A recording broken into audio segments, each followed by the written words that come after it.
Yes, nongeye kubasuzana none ladies and gentlemen, my name is NCT ini Mpinga Media one more time. Bashimira cyane abantu mwakoze subscribe Imana bahemurisha kandi Imana ikomeza kubishimira muri abantu bagaciro kuri twebwe, like share comment, nizera yuko mujya mubikora gatanu kuri gatanu Imana ibahe umugisha cyane. Tuze abantu bari mu majyepfo amajyaruguru basaza uburengera bwaryo, my KGL wallah my people, nizera yuko mumeze neza gatanu kuri gatanu. Hano turi ku meza y'ubucacanguzi, turi ku meza yo gucacangura ibintu biba bicacanze tukabicacangura kugira ngo dukuremo ibintu bimeze neza gatanu kuri gatanu. Hanyuma inkuru zimeze gute ngira ngo ndaza kubabwira yuko uyu munsi muraza kumenya impamvu yatumye mu bukwe bwa aga promoter ndetse no witwa Micky ibyamamare bitandukanye muri cinema binakakaye, impamvu bitagaragaye harimo ifitina ikomeye byatari, harimo ibibazo bigiye bitandukanye kubera iki iyi famille cyangwa se kubera iki uyu muryango mushyashya wari wagutse wari wadutse.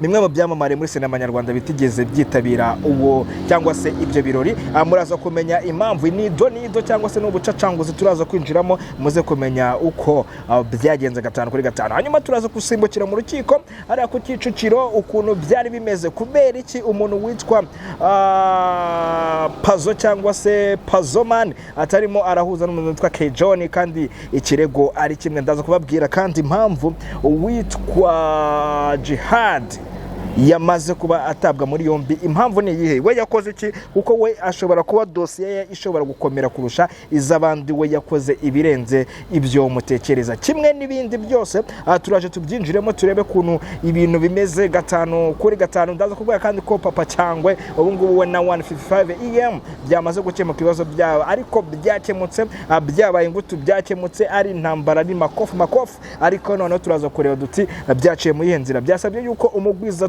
cyangwa se umujeje tafaranga coach Gael azaguhaguruka we akigira mu kibazo akijandika katikati. Kimwe n'ibindi byose rero tugiye kubicacangura, nitumara kubicacangura tuze kumenya ngo gahunda zimeze zitakazuba kameze nabi.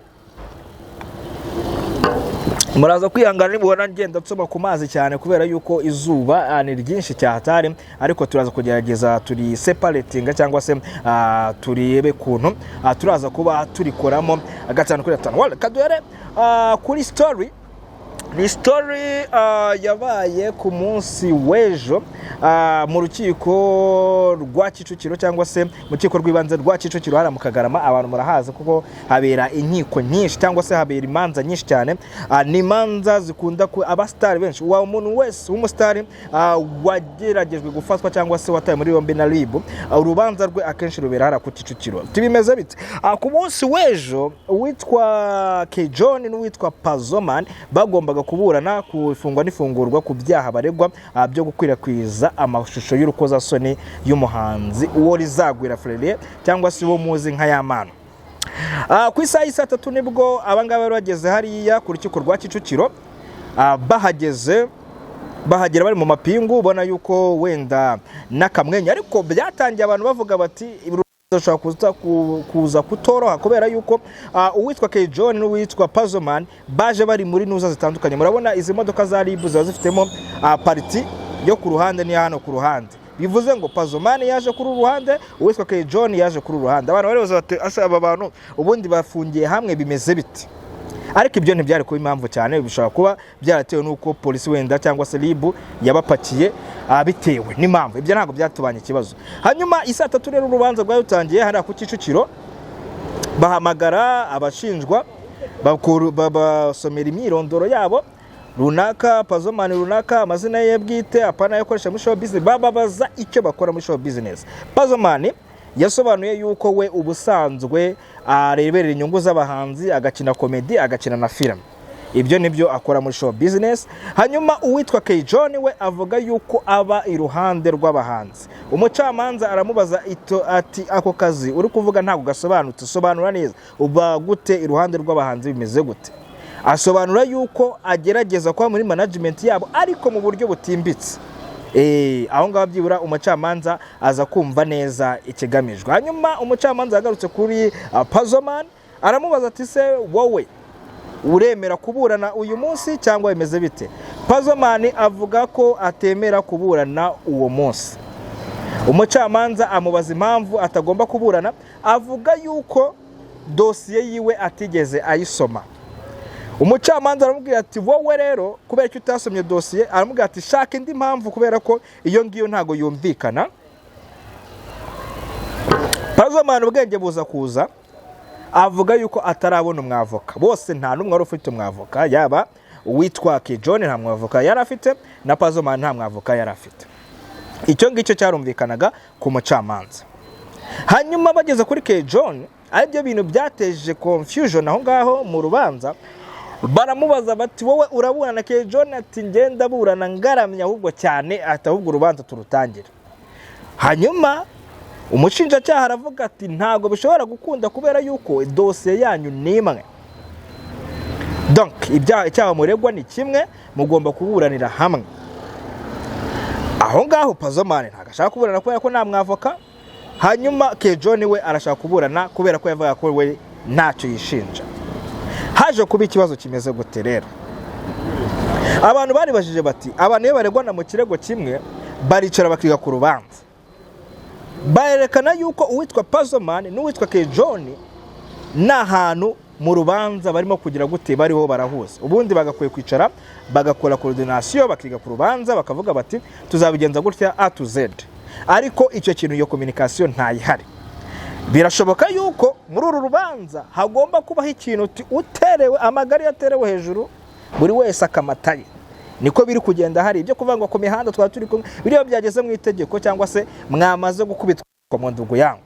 Nakasongo yiho nubwo ari Shumi yawe uramubwira ati Shumi iyi sheni rero nubwo ushaka uburyo twese tuyicomoka ninyicomoka nkagusigamo kazi yako si kazi yangu.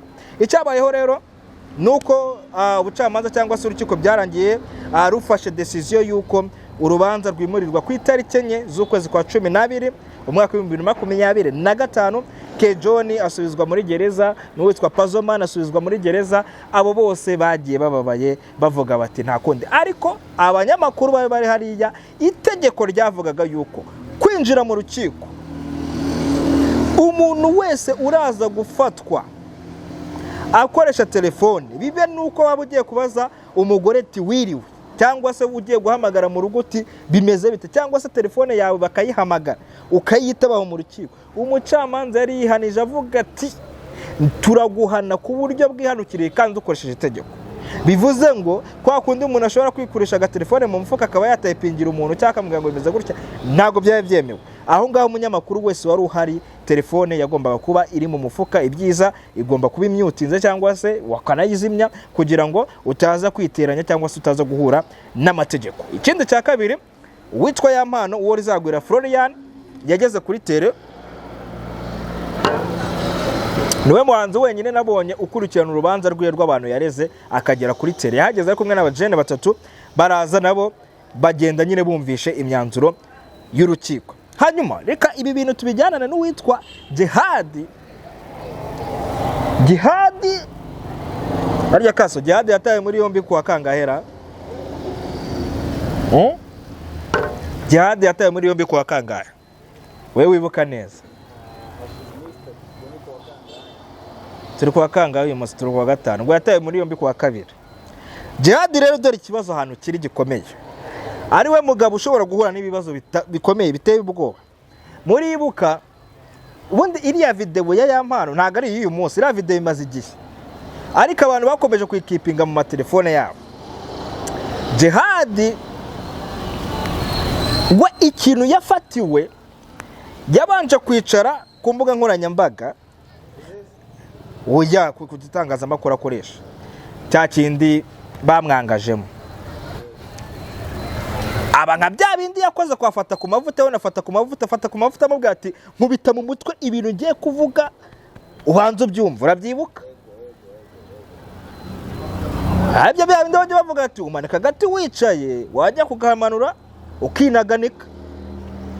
Jihadi nawe yaragera avuga ati sha ati video zacu natwe bajya bazifata bakazishyira ku mbuga nkoranyambaga buri twambaye za buri ati nanjye tindaje nkwereke iyo video. Nebwo yari itangiye kuvuga ko yageze hanze. Yabikoze none mu kwihorera. nawe urabizi ko twigeze kubona akantu ke gatembera ka warukoso ubwo nawe shobora kuba yaravuga ati baranyamamaje nanjye reka nze namamaza umuntu banza ubwo ikintu yakoze rero kinateye ubwoba. Urabona twuno tuba dufite nimero z'abantu nk'abantu bakoresha itangazamakuru, hari ukuntu ufite nimero ugasanga stati yawe ya WhatsApp irebwa n'abantu barega nk'igihumbi.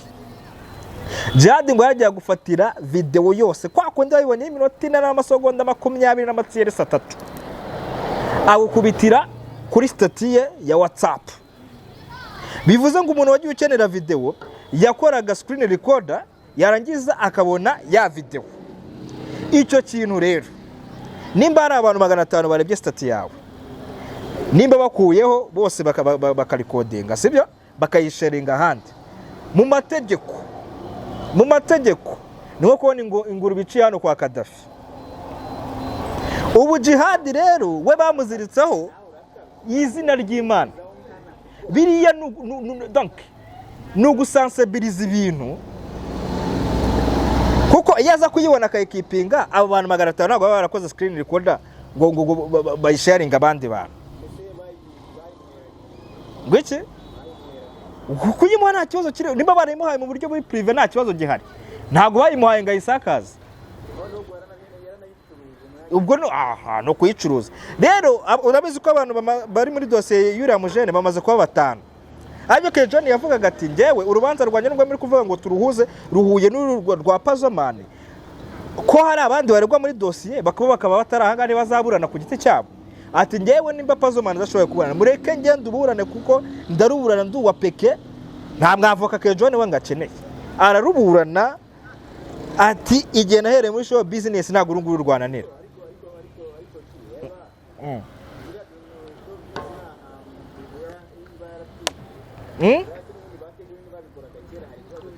None sugira ngo gisa boretse gato gupaparaza byabyemewe biranemewe cyane ariko boretse faire attention monsieur gupaparaza biremewe ariko paparaza ibiki nose kaso nta nkuru wowe uzi twigeze kubona nyandagazi kutaje ngo wicara hano yivuge se ni wari gucuruza se yego muri terms and condition rero uba ugomba kwitaho hari ibintu udashobora gufata ngo ujye gushyira ku karubanda ariko nyina paparaza nabi ubu najya kubona akadudu kawe akakabona nk'akasongo yiwo azaza agashira hano kuri kamera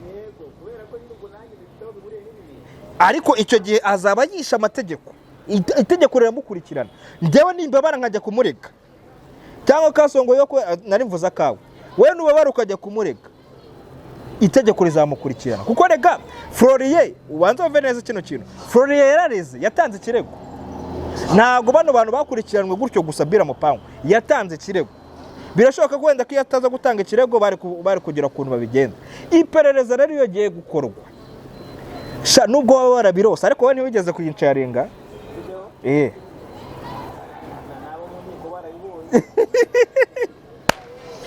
urumva so Jihad rero iyo dossier iranakomeye yiwe muze kwitonda faire attention niba gutangaze ugiye kubona ukabona nasanze mugenzi we umwe yabwiye ati nkubita mu rutwe naza kugira ukabona musanze hepfiri mu nkutenye ariko witwa Kasuku yayibonye ari yamye ati narababwiye ati ubwenge bw'uyu mugabo ati burakemangwa ati none du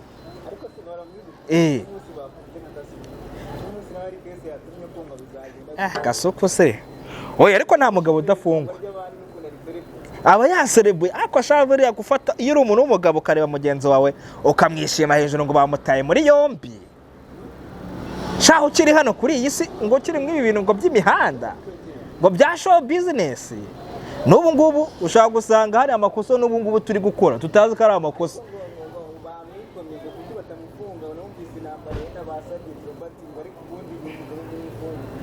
ibyo ntago mbizi simbizi kasongo yiho winjyana mu bintu bitari byo ibyo ngibyo n'ibyo bya Sergeant Robert n'ibiki n'ibye ngendimo ndivugira ibya Jihad na Kasuku sinzi ukuntu bamuzanye mw'ibi bintu mbabarire mbiswa reka mvuge mvuye ahanga reka nigendere wundi bajya kugira ngo ducira wiraro nwe n'ujye ubona ibintu ukabona birenze ubwonko bwawe birekera abataramu urumva ariko okay ako nagaciyemo. So jihad rero ubwo nawe agomba kurindira iminsi 5 burindira iminsi 5 hara muri parike ukabona ukajya kuburana.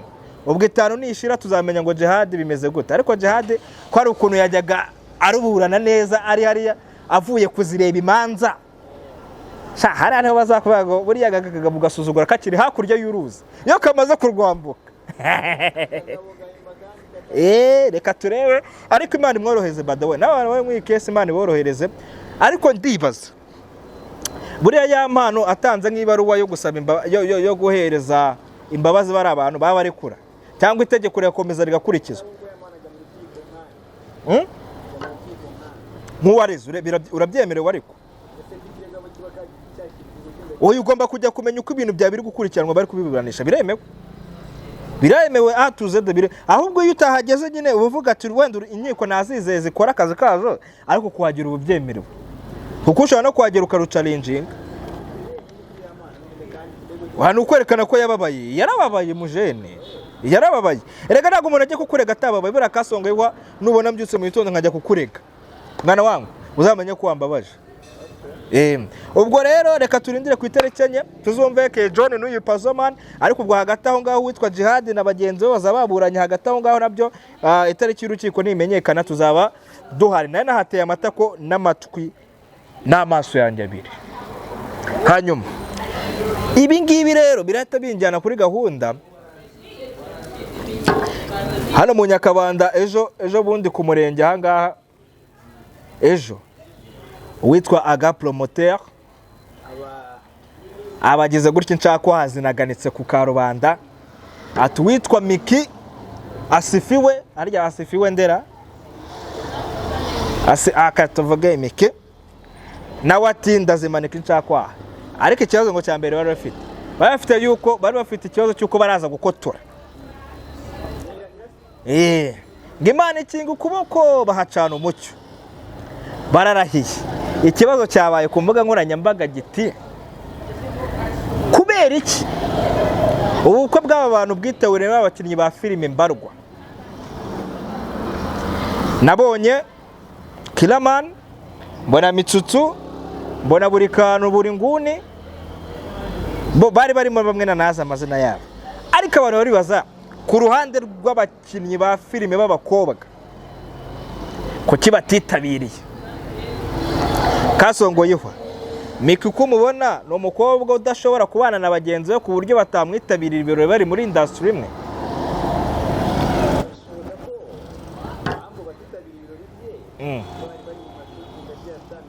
Oya buriya kasongoyeho ubu wabo uretse kutazarungura babindahiye mu gahunda yo kurongora ngo muri gahunda yo gutera intambwe ntago uzabikora.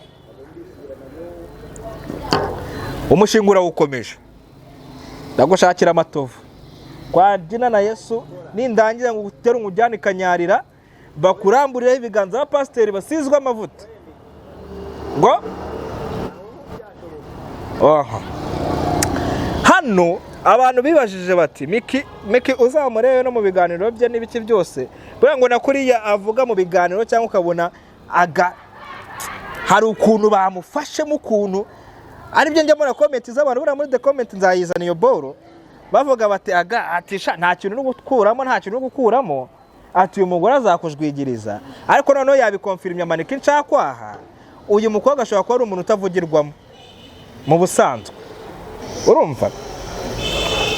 Ijya rero kasongoyeho birashoboka yuko na communication y'uyu nguyu witwa Micky n'abakobwa bakwana muri filime nayo ishobora kubiciriritse. So igihari rero natekereje ntago ndajya gukotinga ngo nge gushyiramo ngo mvuga ati byagakwiye kuba bigenda gutya bagakwiye kuba bitabiriye gutya, no way.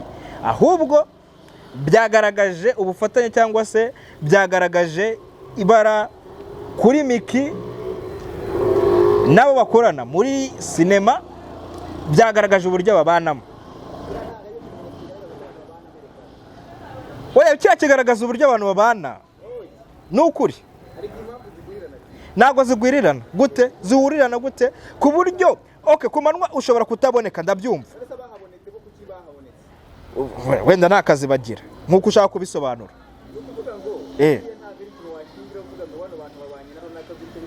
kubera iki nakubwiye ngo buriya nta kubonye mu bukwe bw'umuturanyi cyangwa nta kubonye mu bukwe bwanjye no mu kiriro cyanjye sinzahakubona ukuri kwa Mungu kaso akazi waba ukora ku buryo umuvandimwe mu bantu umunsi ku munsi yagira ibirori ukabiritusha kuka ejo ntago wagakora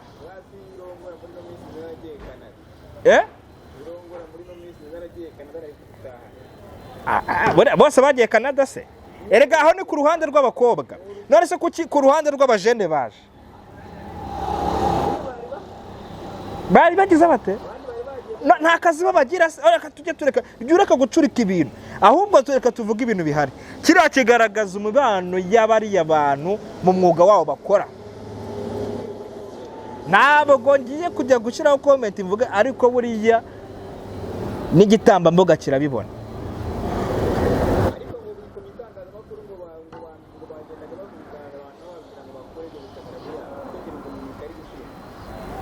bakore ibikamera byabo kandi nyine iriya yari content nayo nyine nabo bashaka kuyifilima bonyine we gufata video nk'iri ukajya kuyaplodinga bavugaga bati urabura kudufata ku mugati kandi warebye igihe ba uploadinge n'ubu ntago bari uploadinga version ya kabiri ba uploadinze ya mbere bakiri mu rugo rero muri business biriya birumvikana ntacyo bihana biratwaye ku rundi ruhande mu gihe uri umucelebrate kandi ukaba watumira iyo tangaza kuko nizera ko yaritumiye se buriya nimba utumiye umunyamakuru aza nk'umunyamakuru ntagaza akarikoda umuntu aba agafite hano pembeni kure nabwiye Kasongo bati wowe uri mu biti hariya ngeri koda ndaba nyifite ahangaha ubundi nkwereka so kuba wenda yarabakaniye ni mu buryo bwa business no mu bucuruzi ntago umuntu yajya kubitindaho ubwo ni nko wajya kuvuga ngo kwa Irene cyagiye mu bukwe kuntu yari yabikaniye n'iki byose ariko mu buryo bw'ubucuruzi birashoboka ariko iyo tumiye umunyamakuru aza nk'umunyamakuru kereka nimba bamubwira ati nimba ngutumiye uzaze nk'inshuti yanjye nuzaze uje mu kazi bagomba gukora akazi kabo banagakoze nabonaga harimo n'abakwise bagakote ukabona biramacinga fresh hari n'abandi nabo badusebeje baje bameze nk'inzererezi ntago ngiye kubakotinga ariko n'abanyamakuru buriya hariye navuze ngo n'abanyamakuru baraba nabiyita abanyamakuru so tubiveho rero ariko cyagaragaje cyo gihari cyagaragaye nuko Micky bavuze ko ashobora kuba atabana neza n'abantu ariko ibyo ndi kubivuga bitewe na comment nabonye icyo ni icya mbere icya kabiri nanjye uko nabibonye ashobora kuba atabana neza n'abandi bakobwa bakorana muri show business Kasongo yihwa cyara kabaye uwitwa Papa Cyangwe amaze gusohora itangazo rivuga ko nta kibazo agifitanye na Kigali Universal cyari gihari yabise ibisambo yabise abantu yuko batamwishyuye amafaranga yagomba guhabwa ariko byasabye iki kugira icyo kibazo gikemuke byasabye yuko mwenyewe original umuherwe umugwiza tunga umujejeta faranga ava muri biro akiyambura ikote na karavati akavuga ati toto bimeze bite kunsebereza ikigo habaye iki mu by'ukuri ikigo nka Kigali Universal ni ikigo umuntu adapfa kujya kuvuga uko yishakiye ni ikigo kimaze kubaka izina kandi ni ikigo kinini kirimo amafaranga n'andi yo gupfa ubusa gihetse abantu benshi hano muri iki gihugu hari nayo gupfa ubusa buriya amafaranga yahari menshi hari napfa ubusa harimo uzambwire ngo korere koti ngo kotingira ibintu bipfa ubusa amafaranga babishoramo hari muri Kigali Universal hari na byinshi bashoramo bifite akamaro ariko hari n'ibidafite akamaro Papa Cyangwe rero kubifata akabishyira kuri Instagram kandi nk'iriya nzu bayizi yuko ifasha abahanzi iteza umuziki imbere ikora entertainment kumukira n'izina ribi abantu batogirira impuhwe Papa Cyangwe ati uyu mwana se ko yashaka gutera imbere uyu mwana ko byashaka kugenda gute urabiza abanyarwanda kuntu tumeze natwe tujya gukora inkuru rero dufite rumbazi zitarizo twakabirije ibintu ko Gael rero byamusabye kuvanamo ikote karavati akayishyira ku ruhande aramanuka ajya kureba umujene Papa Cyangwe bakemura ikibazo kugira ngo byemere ko umukiriya yageze ahantu ibintu byoroha erega nibwo wigeze kumbwira ati uriya ntago hica umwami hica iki hica rubanda ntago hica umwami nta kibazo bafite ariko umwami iyo yumvisha ibintu bye byadogadoze arahaguruka akavuga ati cekiri wa musajja yamanutse rero cyane na Cyangwe anyarutse cyane ahita ajya kuri page yiwe avuga yuko ikibazo cyose yari afitanye na Kigali Universe cyakemutse aranabashimira cyane akubita amavi hasi biriya byari byo ntabwo ibyo Rugaju Ligani yakoze nk'umuvugizi yinjiye deeply cyane ahita anafata umwanzuro ari nacyo abantu banamunenza bari mu bwa turi kwigira jerekone cyane ugakabye ibi ntago ari gusesengura imipira inde Rugaju Ligani urebe muri the comment narabivuze nawe ikibazo cyawe nawe ukurikira we yari yavuze yuko Cyangwe yabasuzuguye kuba yagiye gutangaza biriya bintu kandi baramufashije kandi Cyangwe barimo aravuga ati nta kintu yigeze afashwa na Kigali Universe kubera ko hari amafaranga mubereyemo atigeze ahabwa kano kanya rero umukire iyo ageze ahantu we ibintu bigira netre niyo mpamvu bamugane habaho abavugizi ariko ikintu banegaga Ligani nuko we yaje afata umwanzuro we yaje avuga ati papa Cyangwe ntacyo tumugomba ntacyo tugomba kumuhereza azafata conclusion ariko umukire yabijemo gute nimba uriya mugabo yagomba gufata umwanzuro umukire yagomba kuza agakira umwana ku murongo kandi umwana yumvisha uriya gafaranga ni sawa cyane uzagira agafaranga hari ukuntu ufata umwana ukavuga ati peti yangu